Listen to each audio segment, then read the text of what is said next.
Before the legend, before the whispers, before the haunting songs that shaped a generation, there was just a man with dirt on his boots, sorrow in his eyes, and a guitar he couldn't quite play.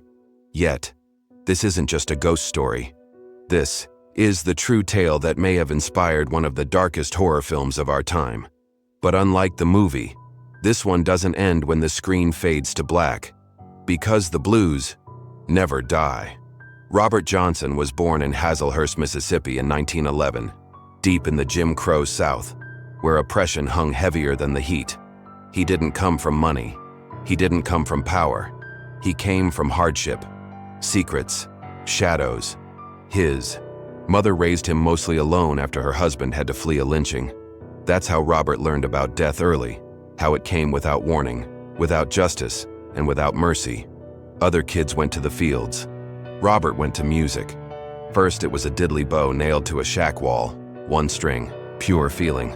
Then juke joints, where grown men twisted heartbreak into art. But Robert was a kid. People laughed at him, booed him off the stage. One bluesman said he was the worst guitar player you ever heard. But that was before everything changed. At 17, Robert married a young girl named Virginia. Just 14 years old, she became pregnant. He gave up music, tried to live a normal life, but tragedy never cared about good intentions. Virginia and their baby died during childbirth. Robert showed up late, carrying a guitar. Her family didn't just mourn, they blamed him. They cursed him, called his music the devil's work. That's when he disappeared. Weeks passed, then months, and when Robert Johnson came back, he could play. Not just well, not just better. It was like something else was playing through him. People said he sounded like two guitarists at once, that no man could learn that in a few months. And so the story began. They say he went to the Crossroads at midnight. They say he met a tall man dressed in black.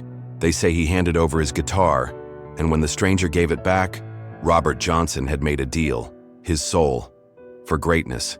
That's the myth, but some say the truth is even darker. There was a man, real, not legend, named Ike Zimmerman, a mysterious guitarist who practiced in graveyards. Why? Because it was quiet. Because the dead don't complain. Some say Robert met Ike, that he lived with him, learned from him.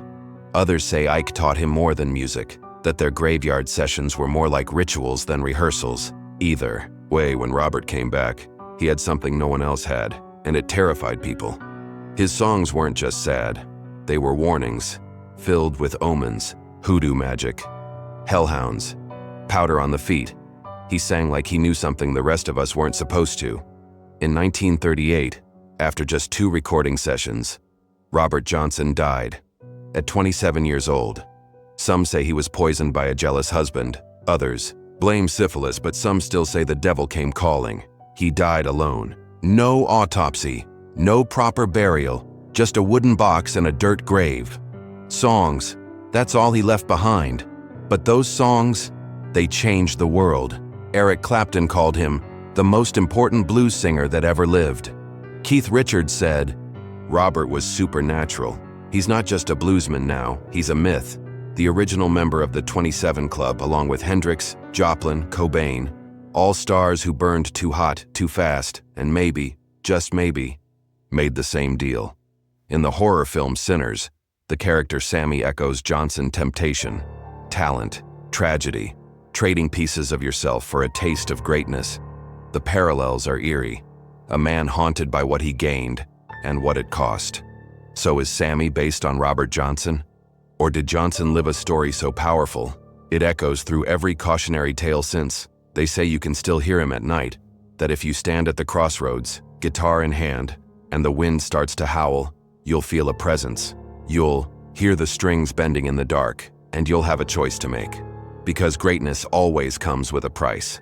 So what would you trade for a taste of legend? Let me know in the comments below.